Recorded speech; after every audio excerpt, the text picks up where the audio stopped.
I'm Sachin. I work for Progress Software, and the topic I thought I would talk to you today about is Eclipse Language Toolkit, but focusing on refactoring.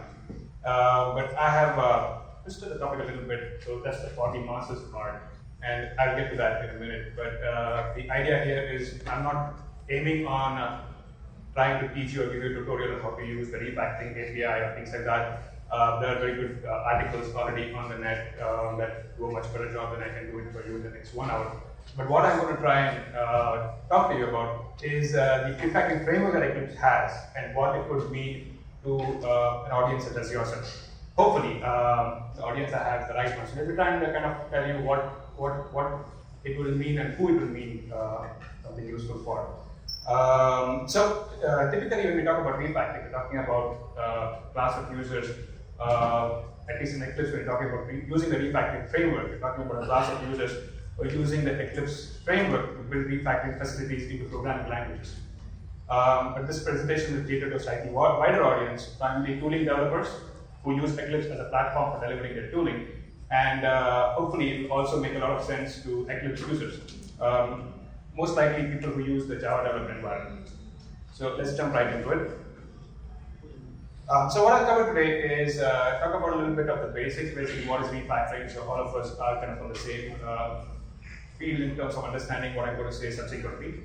Most of you probably already know what it is, but I just want to discover that. Then I want to go to what the masses part of the presentation is, and that's where I'm trying to expand the audience and scope of the refactoring framework itself.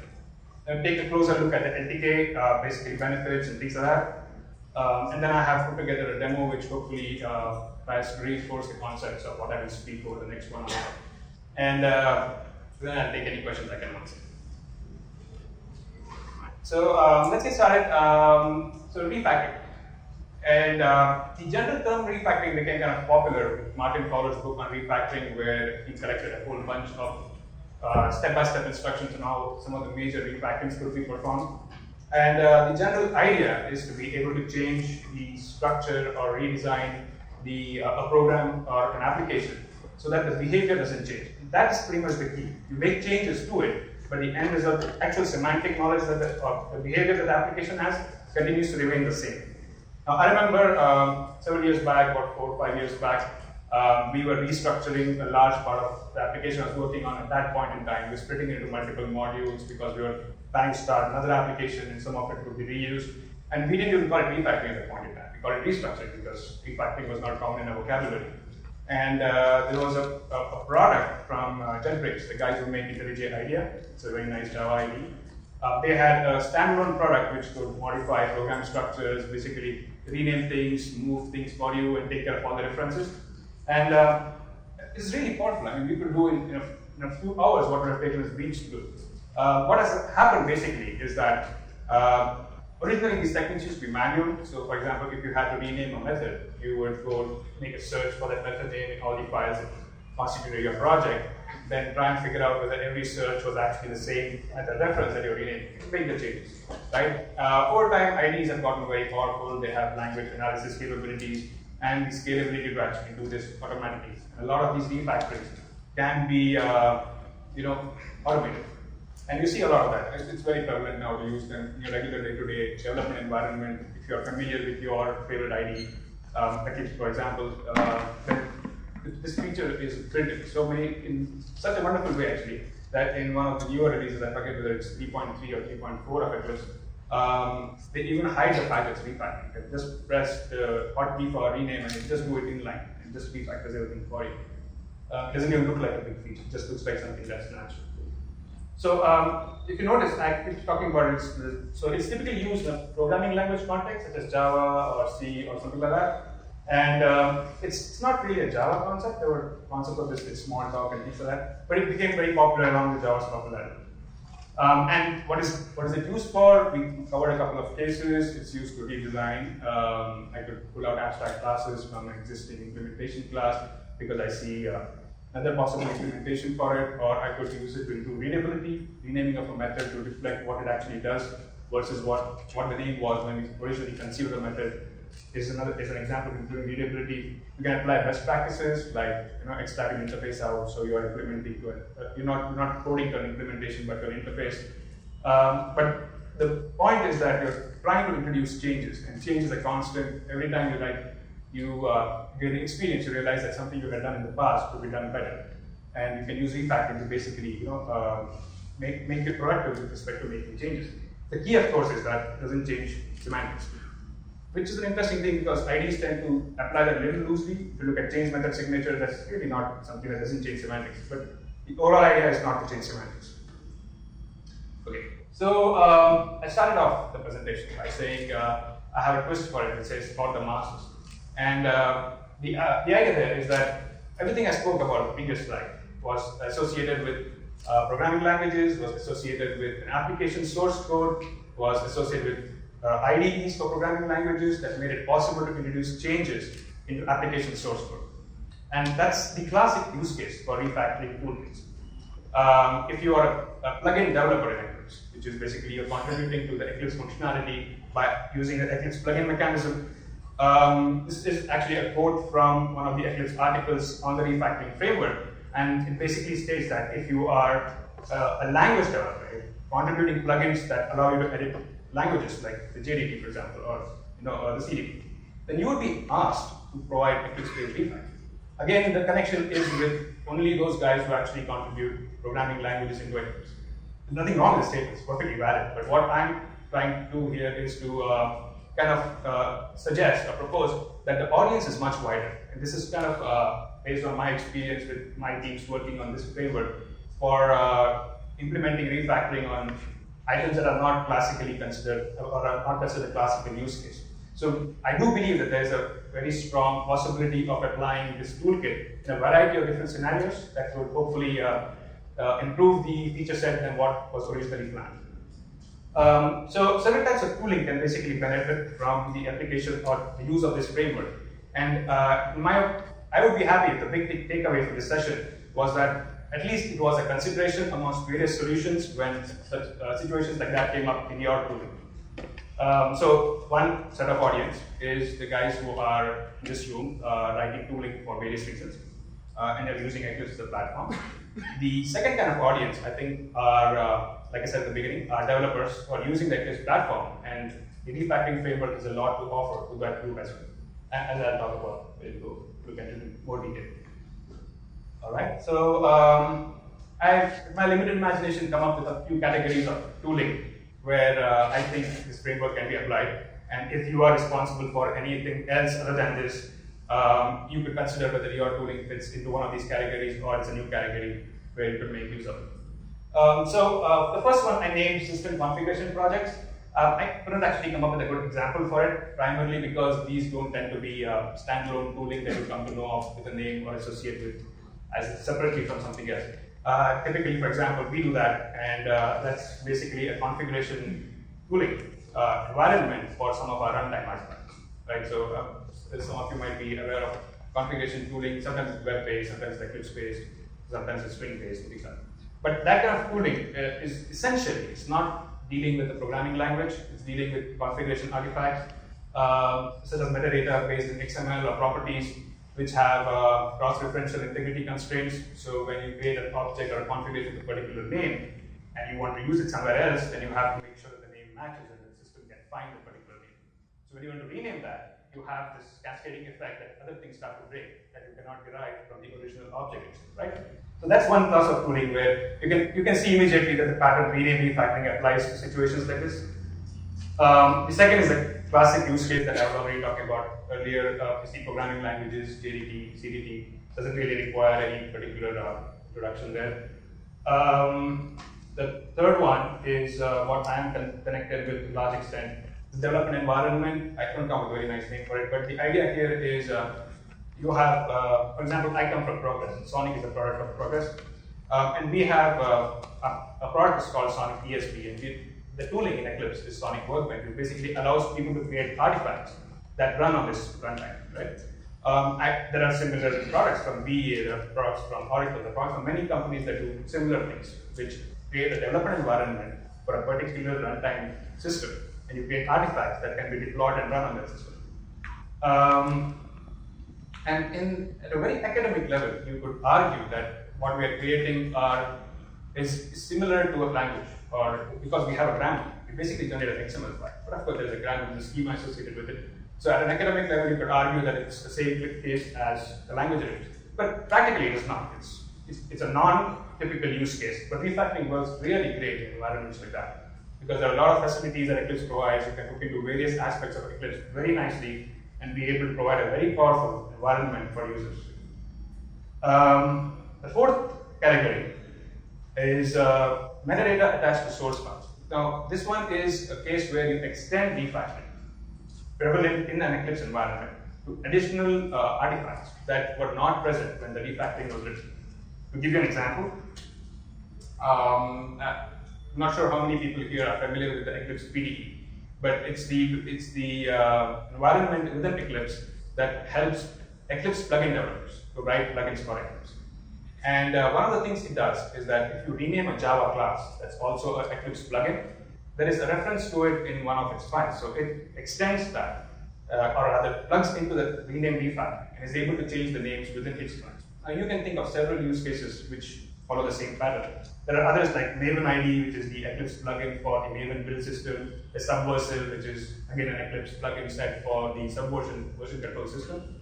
And they all do similar things, which is they hook into the refactoring environment within Eclipse and are able to extend that into use cases that were not originally known to the guys who wrote the refactoring in the first place.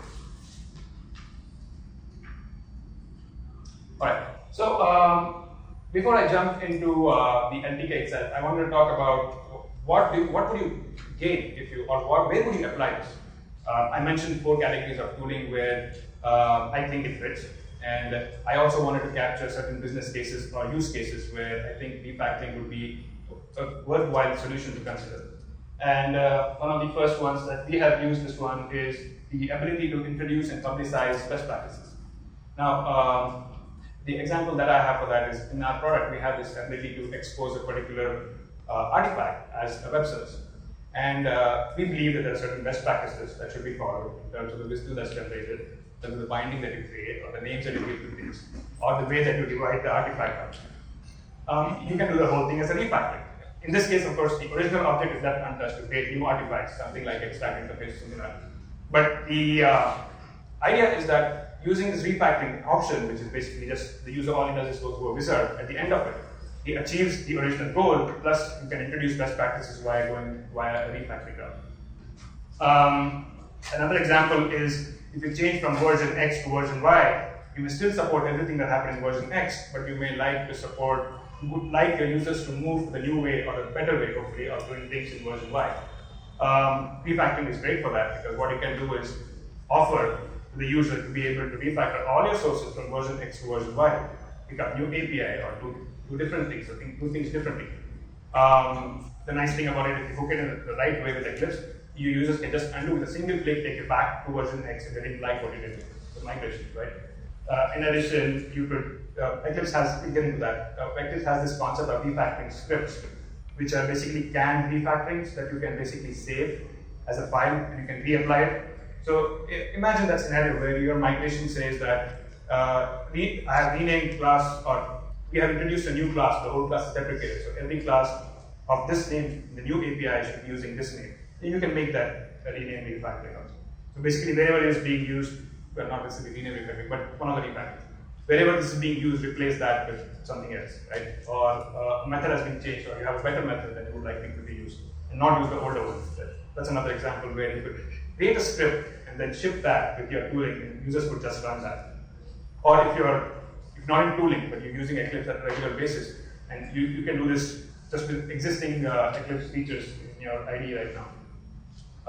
It's kind of an extension of the same thing. You can script things and do formal repetitive tasks can be run through scripts, or you can can this as a plugin and then attach it to your development environment or your user's development environment, be able to run that simply from a menu. Eclipse does a nice job of internationalization for Java files. Similar things can be done for other source artifacts that you are writing. This is an example of what I was talking about previously. Perform reference updates. So when you can hook into things like move, file, copy, and things like that, and be able to make modifications. This one is particularly interesting, I think, for improving the productivity of your own development environment. If you find that you have certain constraints where certain names or certain file names must be entered in other places, you can write a small plugin in Eclipse that basically catches these operations in Eclipse and extends that to your artifacts, which Eclipse wouldn't have known about in the first place. That's, I think, a way in which you can take advantage of this, even though you're not a tooling developer. The API is nice. It can get a little complicated because it does try to do a lot of things, but it has the power to be able to do all these things for you. So the predominant goal for users, if you are a tooling provider, is that be able to manage and introduce change and improve productivity. But the key factor is reliability. All right, so let's go into the LTK and talk about the LTK. So the LTK is the framework that makes all of this happen in Eclipse, and it's basically a set of plugins. The LTK is the language toolkit, and it was originally part of the Java Development Toolkit, which was a set of plugins to do Java development, but there was tied with Java language. They kind of separated it out, refactored it, if you will, pulled out the domain independent or language independent parts of it from the Java aspect and made it into a separate API in the language toolkit in Eclipse 0.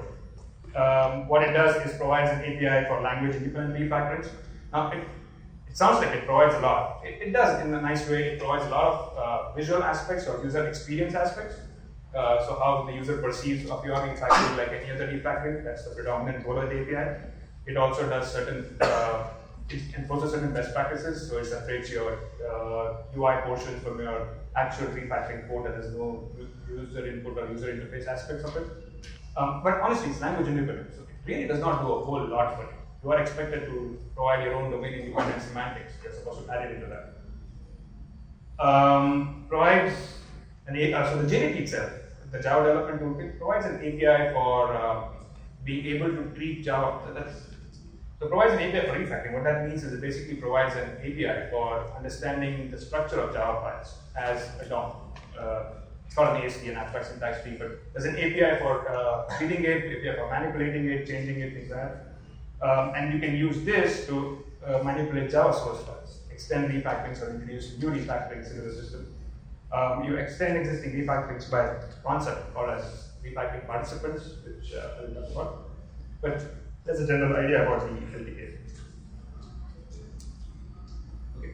So if at this point you are convinced that you would like to give it a shot, what are the things that you would need to do to kind of get to a point where you have working refactoring in Eclipse? And here's where I kind of get a little bit into the Eclipse API, talk about some of the important classes or the sequence of steps in which you kind of achieve this. I would not recommend using this as a reference. There are very nice articles that you can use as a reference, but this works. Okay, so there is some analysis, some amount of homework that needs to be done before you start working on refactoring itself. Generally, what you're trying to do is introduce change into somebody's artifact. So you are trying to identify what is it that you're changing, what's the nature of the change, what's the new artifact that will come in, if any. Where does it have to change? How do you identify where it has to change? How do you identify what has to change? What is the object that the user is pointing to? Do you have sufficient modeling capabilities to extract enough information from that location to know what the user wants to do? Take, for example, if you point to a method and say rename, the amount of analysis that the Java Development Toolkit does behind is basically figure out where you are in the file. What is that artifact that you're pointing to? What is the scope of it? Is it just the name? Is it the entire thing? Is it the whole class? It needs to figure out a lot of things. Figure out the package, the class name, then figure out the scope. What are the dependencies? Do you need to just change it locally, which is possible? Do you want to cascade other references that you need to change? You need to figure out what is the scope of the change, right? And the point I'm trying to make is that each refactoring is different. And there are semantics associated with any refactoring you do. If it's something that you are doing for your toolkit, then there are semantics associated with what you are doing in your domain. And you're expected to capture all of that, and this is the LTK class or refactoring. The subclass of that, you capture all the semantics. So this is the class that actually goes and does all the changes. It is the class that does the guts of the system. Once it has all the inputs, once it knows what are the changes what are the new names that the user wants or any preferences, it can go and it should go and figure out where all the changes need to be made. We talked about the analysis, understanding the context, understanding the semantics, but one of the side effects, positive ones, in refactoring is that typically if you have dependencies, one of the first steps you need to do is to figure out these dependencies. Again, I think the Java's example because that's something we all relate to, but I will show you another example later. If you're reading a method, you're trying to find all the places where the method is referenced, and that's one of the first steps you're doing when you're doing refactoring. That in itself is a very nice feature that your users would appreciate. Being able to find dependencies, or being able to figure out impact analysis, or being able to draw dependency graphs between various artifacts is a very good search candidate in Eclipse, a custom search candidate. Eclipse has a nice search API that you can extend and add additional search capabilities into the system. And that makes a great additional feature within itself. That information can then be used within, because search again follows nice best practices where the UI is separate from the results. The results can be accessed programmatically and manipulated within the refactoring environment. All right, so now we come to the language toolkit sequence itself. This is basically what you need to do to get the refactoring wizard up, the UI up, you run it and you get the whole refactoring thing going. You start off with creating the refactoring, the subclass that I talked about. Then you create a refactoring wizard, which is a UI component. It could be a dialog, a wizard. You could skip the whole thing, you could write your own UI to collect any user data if required. If you use the Eclipse rename refactoring or one of the refactorings, you'll see dialogs come up with asking users for information on various things that are particular to that refactoring. So you can pick up names, preferences, such as whether you should cascade it, not cascade it, collect all that information, set it on that, and this is the way to actually launch the wizard. And the wizard then is, using the wizard provides certain advantages, like you can provide some common API, it provides some common panes, like the preview pane that you've seen in Eclipse. That is a common thing that will come up with all your refactoring. So users tend to get a common user experience that goes from, that remains the same no matter what you're doing. It shows a set of preview of changes automatically. It's predominantly focused for text-based changes because that's the one environment within which it can actually provide value. I've put in the sample code here.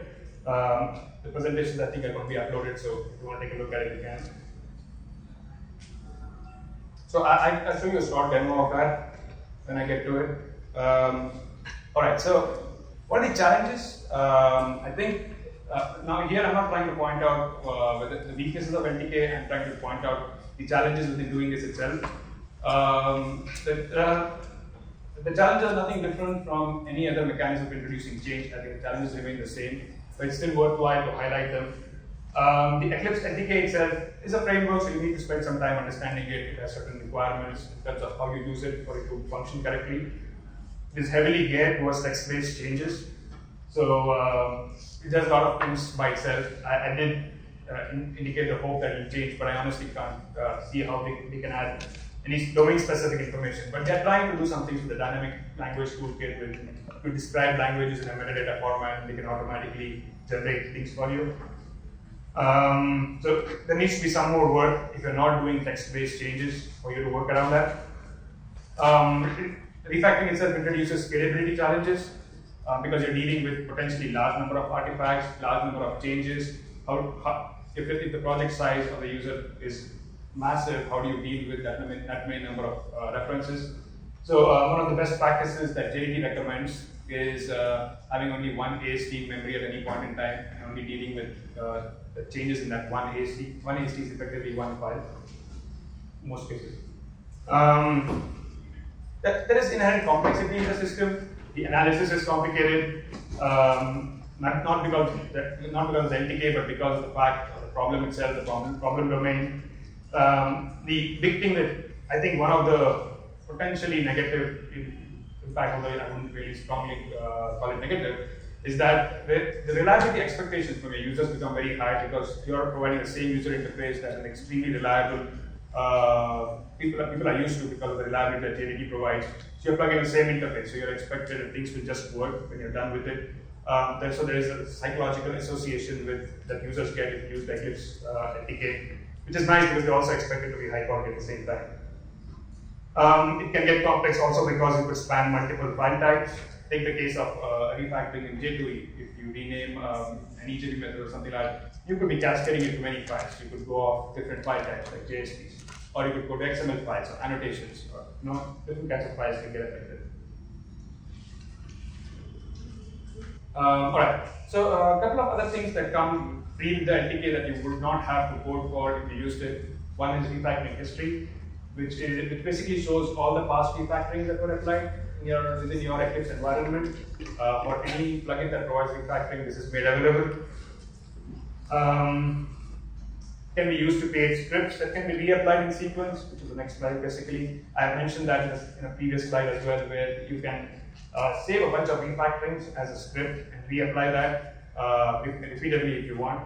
I do believe that this has enormous scope for improvement in the Eclipse side itself. They can surely put in variables. What it basically does at this point is that if you use, so you're stuck with this, rename local variable label, you really can't change that. So what you probably want to do is like provide a template for refactorings. I want to do rename first, and then I want to do something else, be able to change the variables that get passed into it. That capability does not exist in Eclipse today, but it's still a pretty nice system, especially if you're canning scripts and giving them out. So can you do without the LTK? I think you can. It's definitely viable. People doing it all the time, of course. Possibly simpler because you don't have to learn a new framework. I think if the scope of changes is large, I think LTK is very suitable. If the scope of change is really small, it may not be worth doing it through the LTK. The disadvantage of not using the LTK is, of course, you cannot take advantage of an existing framework. You don't get the benefit of the user experience. It is less extensible. It won't be the consistency in style is basically the user experience comment. But the other thing is what you get by the refactoring enforces a separation of the semantics from the presentation. So you can actually cascade the refactorings. You can use the refactoring in programmatically. It doesn't have to be just user interface. So it enforces that practice automatically. The next two slides basically cater to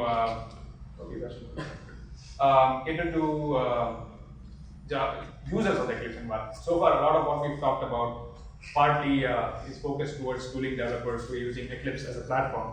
But so is this, but I think there is benefit here for regular users of Eclipse who are interested in improving their development environment, who can see several manual tasks that hopefully you and Eclipse together can kind of automate. So refactoring participants is a mechanism by which Eclipse introduces extensions into refactoring. It's a choice the refactoring developer has to make, whether he wants to support this mechanism or not. But if you do support this mechanism, what happens is that your refactoring can be extended by a refactoring participant. A participant is, for example, like I mentioned the PD earlier, grabs the rename refactoring and extends it to its manifest path, so the name of the class can be changed there. Similarly, you could provide, I don't know, if you have any XML files that reflect certain artifacts within your logic structure, maybe file names or database tables, changing them, you could trigger off a refactoring that causes these names to be changed. Thereby, nobody actually has to manually remember to do them. Their environment can do it for you automatically. So that's the reason why I feel that there is a wider scope for the audience of the LTK. It's not just the guys who are working on new languages within the Eclipse environment. Definitely useful for metadata-based tooling that depends on other artifacts owned by other plugins. So I mentioned that Java developers using Eclipse can make use of refactoring participants. Several are already available, so move, rename, copy can be hooked into for correcting build files and things like that.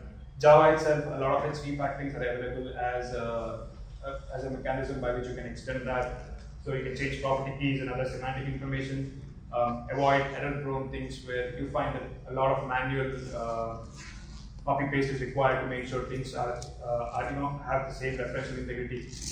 You can actually make that automatic, especially if these are XML files or parsers that are readily available. The DOM is well understood.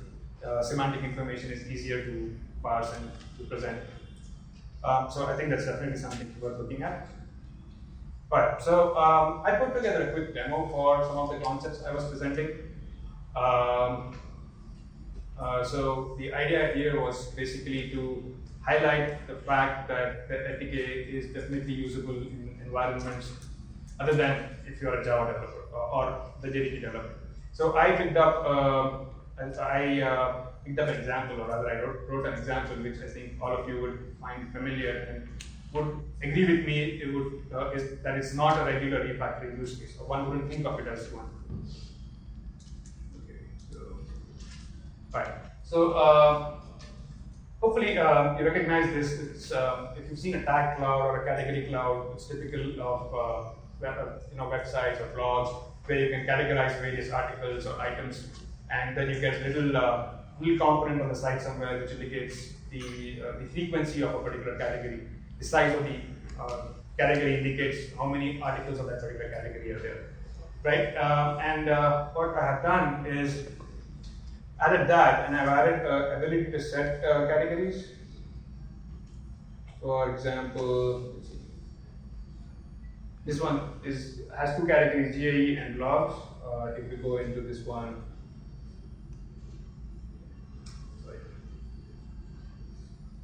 this one says it's refactoring, Eclipse, and blogs. So a lot of these files have categories set on them. Uses some Eclipse API to save the categories against these files. Then you come up, then it basically creates a model for the categories within the application and then puts this view here. Now all this has of course nothing to do with refactoring, but the now having come to this point, this obviously has nothing to do with programming languages, right? But say you want to introduce a feature to your users where they can rename a category. Now, for example, the name blogs doesn't make any sense, say, or you would like to change it to articles. So I have provided an option to rename, which is basically an action. And it doesn't really, this is for effect, but it doesn't really have to say refactor. It just says rename. You actually get your rename dialog and you can put in whatever you want. You don't have to make it look any different than what you normally would have. I change the name to articles. And when I say next, if you're familiar with Eclipse, you would probably recognize the fact that Eclipse gives you a preview when you do any Java refactoring. And basically what it's done is gone and found all the files that are of this category renamed. Now, as I'm saying that, you realize that it's obviously one of the features you would provide something like this is the ability to search for all files of a particular category. And this could take advantage of that. If you did it right in Eclipse, you would basically do a custom search where you provide this ability to look for files of particular categories. And the refactoring environment makes use of that. Anyway, this is the list of all the files. And you can say that I don't want to change some of them, and I just want to change some of the others. Anyway, in this case, I'm doing them all. When I say finish, change everything, replaces blogs with articles. This gets updated. And